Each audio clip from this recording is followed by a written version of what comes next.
안녕하세요. 우리 2025년 예담원 하반기 강좌인 디아코니아 기쁨으로 섬기는 삶 2강에 오신 모든 분들을 주님의 이름으로 환영합니다. 또 반갑습니다. 지난번 오리엔테이션에 이어서 지금 이제 오늘은 두 번째 강의 시간입니다. 이 시간에는 저희가 전체 주제인 디아코니아 기쁨으로 섬기는 삶이라고 하는 제목이기도 하고 전체 주제인 이것을 다루도록 하겠습니다. 이 주제는 이번 학기 전체 14강 강의를 포괄하고 통하는 중요한 내용입니다. 오늘 이 시간에는 핵심 단어인 기쁨, 섬김, 삶을 중심으로 살펴보도록 하겠습니다. 먼저 말씀을 읽겠습니다. 말씀은 고린도후서 8장 2절부터 5절까지 말씀입니다. 제가 읽겠습니다. 환난의 많은 시련 가운데서 그들의 넘치는 기쁨과 극심한 가난이 풍성한 연보를 넘치도록 하게 하였느니라. 내가 증언하노니 그들이 힘대로 할 뿐 아니라 힘에 지나도록 자원하여 이 은혜와 성도 섬기는 일에 참여함에 대하여 우리에게 간절히 구하니 우리가 바라던 것뿐 아니라 그들이 먼저 자신을 주께 드리고 또 하나님의 뜻을 따라 우리에게 주었도다. 아멘. 오늘 이 말씀의 배경을 좀 말씀드리자 하면 고린도서 8장은 바울 사도가 예루살렘 성도들을 돕기 위한 연보, 헌금 문제를 고린도 교회에 다시 상기시키면서 마게도냐 교회들의 모범적인 참여를 소개하는 부분입니다. 여기서의 연보는 예루살렘 교회가 큰 기근과 박해로 어려움을 겪고 있을 때 이방 교회들이 사랑의 마음으로 돕기 위해 모은 구제 헌금을 가리킵니다. 사도행전과 바울 서신을 보면 당시 예루살렘 교회는 가난한 성도들이 많았고 로마 제국 전역에 흉년이 들어서 특별히 더 어려운 상황이 있었습니다. 바울은 이방 교회들이 복음을 받은 은혜에 감사하며 유대 그리스도인들 형제 자매들을 돕는 연합의 표현으로 구제 헌금을 모으도록 여러 교회에 요청을 했었습니다. 이 요청이 로마서 15장 25절부터 17절, 고린도전서 16장 1절부터 4절까지 나와 있습니다. 그런 요청에 대해서 다시 한번 고린도 교회의 기억을 상기하면서 우리 오늘 읽은 고린도후서 8장 1절에서 5절까지 바울은 마게도냐 교회는 빌립보 교회, 데살로니가 교회, 베레아 교회 등 그 지역에 있는 교회들을 이제 마게도냐 교회라고 하는데요. 마게도냐 교회가 심한 환난과 극심한 가난 속에서도 풍성한 기쁨으로 연보에 참여했다고 칭찬합니다. 그들은 단순히 의무감에서 한 것이 아니라 먼저 자신을 하나님께 드리고 하나님의 은혜에 감격해서 힘에 지나도록 자원하여 참여했다고 오늘 말씀에서도 밝히고 있습니다. 고린도 교회는 어땠느냐? 바울은 1년 전쯤 고린도 교회가 연보를 시작했으나 우리가 읽은 본문 바로 뒤에 고린도서 8장 10절에 보면 있습니다. 고린도 교회가 연보를 시작했으나 아직 완성하지 않았다는 것을 지적하고 있습니다. 그래서 이제 그 일을 마무리하라고 권면하면서 마게도냐 교회의 헌신을 본받도록 격려합니다. 그러니까 고린도 교회는 은사와 지식, 말, 열심에서 풍성했지만 구제, 연보, 헌금 실천에서는 지체하고 있었던 상황입니다. 이게 이제 전체 오늘 우리가 읽은 본문의 배경입니다. 이제 본문 배경을 이해하셨으니까 제가 말씀드린 대로 중요한 단어, 디아코니아, 기쁨으로 섬기는 삶 그랬는데 이 기쁨, 그 다음에 섬김, 삶이라고 하는 단어에 대해서 살펴보도록 하겠습니다. 기쁨은 헬라어로 카라라고 하는 말인데 환난과 가난 속에서도 사라지지 않는 은혜의 기쁨을 의미합니다. 즉 무슨 말이냐 하면 상황이 좋아서 내가 기도한 것이 이루어져서 내가 물질이 풍부해서 그런 데서 오는 기쁨, 은혜가 아니라 상황이나 환경을 초월하는 하나님의 은혜가 기쁨의 근원임을 이야기하고 있습니다. 즉 편안함에서 오는 기쁨이 아니라 시련 한가운데서도 솟아나는 기쁨으로 이 기쁨이 관대함과 섬김으로 흘러 넘침을 오늘 본문에서 말해주고 있습니다. 그러니까 우리가 섬김이라는 단어를 많이 강조하고 또 실제로 섬기지만 섬김의 시작이 어디로부터 시작하는지를 오늘 이제 보여주고 있는 단어가 기쁨인데, 즉 하나님의 은혜에서 오는 감사와 기쁨이 우리 섬김의 기본이고 근원이라는 것을 알 수가 있습니다. 두 번째로 이제 연이어서 이어지는 단어인데요. 섬김에 대해서 말씀드리겠습니다.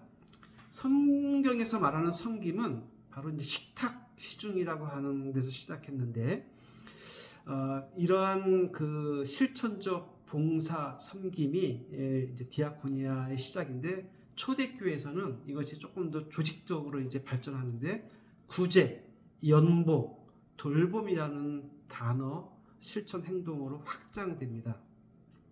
바울은 섬김을 은혜 및 연대, 참여와 한 묶음으로 제시를 하고 있는데요. 즉 섬김은 특정 집단, 즉 낮은 신분, 노예나 특히 또 뭐 여성들에게 전가되는 허드렛 일이 아니라 하나님의 은혜에 참여하는 특권이자 공동체적 연대의 장으로서 교회의 핵심 사역임을 오늘 본문에서 말하고 있습니다. 그 다음에 이제 삶이라는 단어를 살펴보겠는데요. 섬김은 일회적 행사나 이벤트가 아니라 전 삶에 걸쳐서 이루어지는 실천임을 우리가 이제 기억해야 되는데요. 너무나 당연하죠. 왜냐하면 우리가 인생 순례길을 걸어가면서 우리가 하나님으로 같은 은혜가 한두 번에 그치는 것이 아니라 우리 인생 전체에 걸쳐서 하나님의 은혜가 우리에게 임하기를 우리는 기도하지 않습니까? 그리고 우리가 인생 광야길을, 인생 순례길을 걷는 인생 전체에 하나님의 은혜가 함께 해야지 우리가 순례길을 걸어갈 수 있는 거고요. 당연하게 그 하나님의 은혜로부터 오는 감사와 기쁨이 아까 섬김의 근원이라고 했으면 당연히 우리의 섬김도 이례적인 이벤트나 이례적인 행사가 아니라 우리 전생에 걸쳐서 이루어지는 것임을 우리가 알 수가 있습니다. 그런데 이 전생에 걸쳐서 하는 섬김이 어떤 때는 우리의 능력대로 하는 섬김과 또 때로는 오늘 본문 말씀에서 힘에 넘쳐나게 능력 밖에서도 우리가 하는 섬김이 있다는 것을 기억할 필요가 있습니다. 그래서 이렇게 간단하게 저희가 전체 주제의 핵심 단어인 기쁨, 섬김, 삶에 대해서 알아봤는데 이것이 어떤 이제 관계인 건지를 대략은 아시겠죠? 그러면 제가 조금 더 이제 묵상 질문으로 넘어가서 묵상 질문을 통하여서 또 답을 하는 과정에서 조금 더 우리가 오늘 본문에 대해서 구체적으로 살펴보도록 하겠습니다. 한번 잘 들어보세요. 묵상 질문 첫 번째 질문은 환난과 가난 속에서도 마게도냐 교회가 기쁨을 넘치게 했다는 것은 무엇을 의미할까요? 한번 우리 지금 이 동영상을 보고 계시는 분들도 한번 좀 스스로 생각해 보셨으면 좋겠습니다. 환난과 가난 속에서도 마게도냐 교회가 기쁨을 넘치게 했다는 것은 무엇을 의미할까요? 요거에 대한 그 묵상의 한 가지 이제 뭐 답이라기보다도 이 묵상을 통해서 우리가 어떤 깨달음을 좀 말씀드리자면 이게 정답은 아닙니다. 묵상을 통해서 우리가 여러 가지 깨달음을 얻을 수가 있는데 제가 깨달은 거는 기쁨은 상황이 아니라 조건이 아니라 은혜에 근거한다는 것입니다. 우리는 환경이나 상황이 좋아서 혹은 문제가 해결되어야 기쁜 것이 아니라 하나님이 주신 은혜를 기억할 때 기쁨이 솟아납니다. 현실은 고단해도 하나님이 나와 우리 교회에 베푸신 은혜를 우리가 깨닫게 될 때 기쁨은 관대함으로 흐르는 힘이 됩니다. 그러니 우리는 돈과 힘, 높은 지위가 있고 문제가 해결되어야 기쁨이라는 그런 세상의 공식을 버리고 먼저 은혜를 세어보고 사모하는 습관을 가져야 합니다. 두 번째 묵상 질문입니다. 바울은 섬김을 은혜 및 연대 참여와 함께 묶었습니다. 오늘 이것이 우리에게 주는 도전은 무엇일까요? 다시 한번 제가 묵상 질문을 말씀드립니다. 바울은 오늘 섬김을 은혜 및 연대, 참여와 함께 묶었습니다. 오늘 우리에게 이것은 어떤 도전을 줄까요? 이것도 역시 제가 묵상한 어떠한 깨달음을 말씀드리자면, 섬김은 마지못해 하는 일이나 특정 집단에게 부과되는 허드렛 일이 아니라는 것입니다. 섬김은 하나님의 은혜 안으로 들어가는 길이고, 섬긴 사역에 참여하는 사람들뿐 아니라 섬김을 받는 사람들과의 친교와 연대가 일어나는 귀한 사역임을 우리가 기억할 필요가 있습니다. 따라서 섬김은 교회와 공동체의 중심 사역으로서 그 가치와 의미가 인정되고 가시적으로 또 제도적으로 격려되어야 함을 우리가 알 수 있습니다. 세 번째입니다. 능력대로 우리가 섬기고, 또 때로는 능력 밖에서도, 오늘 말씀 8장 3절입니다. 우리의 섬김을 어떤 방식으로 인도하는지요. 다시 한번입니다. 능력대로와 능력 밖에서도는 우리의 섬김을 어떤 방식으로 인도할까요? 섬김은 기본 리듬과 도전 리듬이 함께 있습니다. 기본 리듬이라는 것은 매주 우리의 힘 범위 안에서 할 수 있는 섬김. 예를 들면 누군가에게 전화를 걸 수도 있고요. 일주일에 한 2번 정도, 또는 주방공사 1회, 또 교회 청소 1회, 이렇게 우리가 정해놓고 우리의 능력 범위 안에서 하는 것을 기본 리듬이라고 하고요. 때로는 이런 기본 리듬, 내 힘의 범위 안에서 할 수도 있지만, 때로는 내 한계를 넘어서는 섬김, 도전 리듬이라고 하는데요. 예를 들면 우리가 휴가를 내서 어떤 재난 지역이라든지 또 돌봄이 필요한 사람을 그 휴가 기간 동안 장시간 돌보고, 또 우리가 누군가를 물질을 도울 때 특별 연보를 할 때가 있지 않습니까? 그런 식으로 가끔은 내 능력 범위, 힘에 넘쳐나는 범위 안에서 할 수 있는 것을 도전 리듬이라고 합니다. 그래서 우리는 이 두 가지를, 기본 리듬과 내 힘의 범위 안에서, 또는 도전 리듬, 내 힘에 좀 붙이더라도 내 힘의 범위를 벗어나서 하는 도전 리듬을 병행해서 평생에 걸쳐서 하는 섬김이 중요하다는 것을 말씀드립니다. 네 번째입니다. 좀 제가 빠르게 진행하나요? 한숨 쉬면서 할게요. 1, 2, 3으로 했는데 잊어버리셔도 됩니다. 그래서 제가 카톡으로 자료를 보내드렸는데, 제가 강의하는 거를 일단 한번 들으시고 나중에 강의 자료를 보시면 조금 더 정리가 되실 거라고 저는 생각을 합니다. 네 번째로, 마게도냐 교회는 섬김을 간절히 청하며 참여했다고 합니다. 왜 섬김이 부담이 아니라 간절함이 될지 한번 우리가 묵상해 봤으면 좋겠습니다. 다시 한번 말씀드립니다. 오히려 우리 현실에서는 도움을 받는 사람이 간절하게 도와달라고 하는데, 오늘 마게도냐 교회는 섬김을 간절히 청하며 참여했다고 합니다. 왜 섬김이 부담이 아니라 간절함이 될까 한번 묵상해 봤으면 좋겠습니다. 그 묵상에 대한 깨달음을 나누도록 하겠습니다. 왜 마게도냐 교회가 섬김을 간절히 청했나 하면, 섬김을 은혜와 특권으로 받기 때문입니다.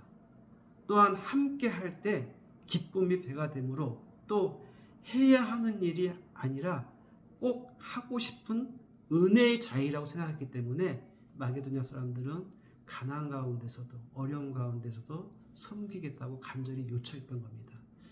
여러분, 아까 말씀드렸지만 섬김이라고 하는 것은 우리가 하나님으로 받은 은혜에 감사하고 하나님의 은혜로 인한 기쁨으로 하는 것이기 때문에, 결국 섬김은 하나님의 은혜에 참여하는 겁니다. 그렇기 때문에 은혜와 특권으로 마게도냐 사람들은 받던 거죠. 그래서 이런 은혜를 다시 한번 체험하고 특권을 생각하기 때문에 세상의 방식과는 반대로 섬김을 간절히 요청한 겁니다. 그리고 또 함께 할 때 기쁨이 배가 되기 때문에 이 마게도냐 교인들은 간절히 청했습니다. 한번 이게 세상이 알 수 없는 비밀이죠. 아까도 말씀드렸지만 보통 세상에서는 섬김을 받는 사람들이 간절히 도와달라고 요청하는데 우리는 반대다. 왜냐하면 섬기면 섬길수록 하나님의 은혜에 참여하는 것이고 또 하나님의 그 특권에 우리가 참여하는 것이기 때문에 그렇습니다. 다섯 번째, 기쁨과 섬김의 순수가 무엇일까요? 섬기면 기뻐질까요? 기뻐서 섬기게 될까요? 한번 좀 잘 생각해 보시기 바랍니다. 다섯 번째 묵상 질문인데, 기쁨과 섬김의 순서는 무엇일까요? 섬기면 기뻐질까요? 기뻐서 섬기게 될까요? 오늘 본문은 사실은 상호 순환을 보여줍니다. 긍정 순환이죠. 우리가 순환은 악순환도 있고 선순환도 있는데 오늘 본문은 선순환을 보여줍니다. 하나님의 은혜를 인해서 기쁨이 솟아나고 그 기쁨이 관대함과 섬김으로 흘러넘치게 되죠. 그리고 섬김 속에서 기쁨이 다시 확인이 됩니다. 시작점은 언제나 하나님의 은혜에 대한 깨달음입니다. 따라서 우리는 하나님의 은혜를 깨닫고 사모하며 그 은혜에 감사하는 습관을 가져야 하죠. 하지만 그 은혜에 감사하고 그 은혜의 기쁨이 솟아나서 관대함으로 섬김으로 흘러넘치면 또 그것이 우리에게 기쁨을 주어서 다시 한번 하나님의 은혜를 우리가 경험하게 되는 것이죠. 이 기쁨과 섬김의 선순환을 우리가 기억할 필요가 있습니다. 자, 그러면 이제 묵상 질문은 마치고요. 네 번째로, 그러면 우리가 오늘 말씀을 통해서 깨달은 것을 어떻게 내 생활에 적용할까입니다. 첫 번째는 저는 한 예시를 들어보는 겁니다.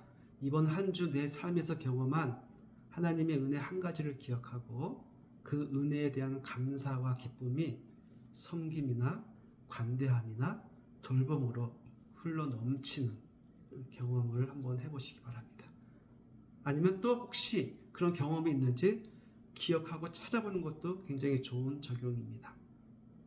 두 번째로는 우리 지역사회나 교회에서 눈에 보이지 않는 곳에서 숨겨진 섬김을 하는 곳 찾아보고 감사를 표현하기입니다. 우리 교회 안에도 정말 숨겨진 곳에서 묵묵히 섬기는 분들이 참 많이 있다는 것을 제가 새삼 요즘 깨닫게 됩니다.